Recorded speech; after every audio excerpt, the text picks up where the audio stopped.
última palavra dela que eu me lembro foi essa. Que ela disse, realmente eu fui pra festa para ficar com ele. Aí daí eu perdi a cabeça. E a faca? Eu não consigo falar em detalhe. É que o quintal lá tem a louça que lava. É distante da louça, onde fica perto da casa, pro quintal lá atrás. Você já desceu para lá com a faca.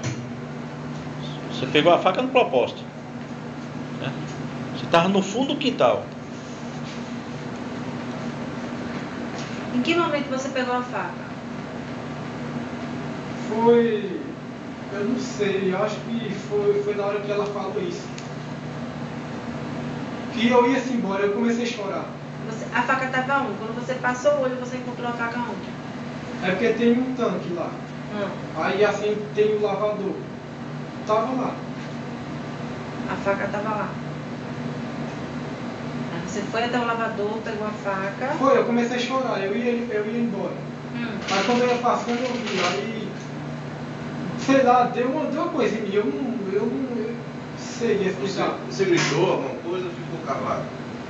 Não, eu não lembro se eu xinguei ela, tipo, se eu disse, tu é isso, tu é aquilo, eu não lembro. O primeiro golpe foi aonde? Não, mas você lembra? Você lembra sim, lembra sim. Você é um cara que você tem um segundo grau. Você escreve muito bem. Ó, a letra dele, viu aí, doutora? A caligrafia dele. Aqui, ó. Manda. Você tem um segundo grau. Você é um cara que tem cultura, certo? Não, eu juro. O primeiro golpe, eu não lembro. O primeiro golpe, o primeiro. O resto você pode ter ficado sério, mas você deu o primeiro golpe?